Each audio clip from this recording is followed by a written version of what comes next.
ESPN2, Paul Finebaum. Paul Finebaum joins us via the Goodyear hotline. Lots to talk about. College football's heating up and fans are hyped.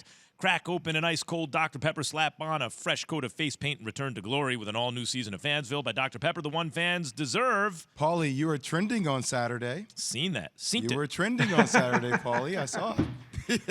Hey, yeah. Before we get to your trending, and I want you to hear what Dan Orlovsky just told us about the SC hiring of Lincoln Riley, and then I want your reaction. This is hot off the press, Paul. It's the biggest college football hire since Nick Saban. You get to sit with college coaches and you talk with them, and you could sometimes walk out and you go, that dude's different. Lincoln Riley. The first time I sat down and talked with him, I said, that guy's different. Paul? Well, Lincoln Riley is a phenomenal coach. However, Dan is wrong. And he's wrong for this reason. When Ohio State hired Urban Meyer in 2012, he was easily, at the time, the second best coach in college football behind Nick Saban. He had won 2 national championships. And what did he do at Ohio State? He went 83-9, finished in the top 10 all 7 years, and won a national championship. I think he's close. I don't think there's any disputing that this is one of the best hires in recent memory. Lincoln Riley has gone to the playoffs several times. He has produced great players, top picks, Heisman Trophy winners. And I do think I think he'll win a national championship at Southern Cal. And I don't know if there's anyone else out there you could say that about. So this is a fantastic hire, a home run hire, as good as you can get. But come on, Dan, let's not get carried away. Let's not forget Urban Meyer and some of the great coaches. It's just not just like Saban, and then there's some levels to this, as Meek Mill said. He apologized for Dan. He forgot. That's all. He was right. Excited. He forgot that Urban Meyer went in No big deal. to Ohio State. But, yeah, it's not a big deal at all. Let me ask you this, though, Paul, because you would know this. Did Oklahoma going to the SEC play a part at all in that decision-making as to, you know what, I have an easier path out of the Pac-12 to get a bid than Oklahoma in the SEC going up against LSU's, Florida's, Ole Miss now with Lane, and Alabama, Georgia, Tennessee? Keyshawn, a lot of my friends down south are suggesting that. I don't subscribe to that. I think Lincoln Riley is a good enough coach where he could win in the SEC, he could win in the Pac-12. He is at that level. He's elite. I do think it's easier, though, and quite frankly, after several years in Oklahoma, he's gone to the playoffs 3 times. He has gotten there, but he just seemed like they were incapable of getting over the hump, meaning get a good enough defense that they could hang with an LSU or a Georgia or an Alabama, the 3 schools that they've lost to in the playoffs. And I just think he was looking for something else.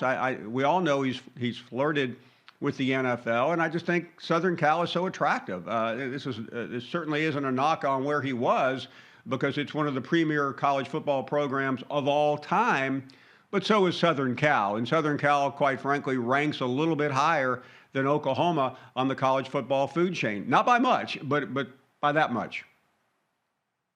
So, Paul, who do you think, as Oklahoma goes into the SEC, who do you think is best suited for that job opportunity to take the Sooners there? Well, that's really a precarious jump here, Jay Will, because they have to get it right. I mean, this is a school, not to go historical lesson here, but Oklahoma doesn't make football changes very often. Bob Stoops was hired, I think, in around the 98-99 period. He won a national championship, and then Lincoln took over and has done quite well. So you have to be careful. The pool is not very large right now. And a bunch of names are being thrown up there. I'd be hesitant to jump on one. It was funny. Somebody suggested Mark Stoops, Bob's brother. He's a very good coach. He's at Kentucky right now, and he's up for many. His name's been linked to many jobs. But I do think the reason I brought that up is I think Bob Stoops will play a role here. He's going to be the interim coach in the bowl game. He still carries tremendous influence. I know some are suggesting, why doesn't Bob come back? I doubt that will happen, but you don't know after sitting around for a couple of years. I know he dabbled in pro football in that league that folded, But I think Joe Castiglione, who's one of the best athletic directors in the country, has to be thinking, okay, this guy is about to dive into the SEC. We just can't pluck somebody out of the yellow pages. Now let's move to another conference in another situation, one that you've been heavily involved in the Michigan Wolverines and Harbaugh and that whole situation. So even you would have to be impressed with Michigan's, I would call it, upset victory over the Ohio State Buckeyes.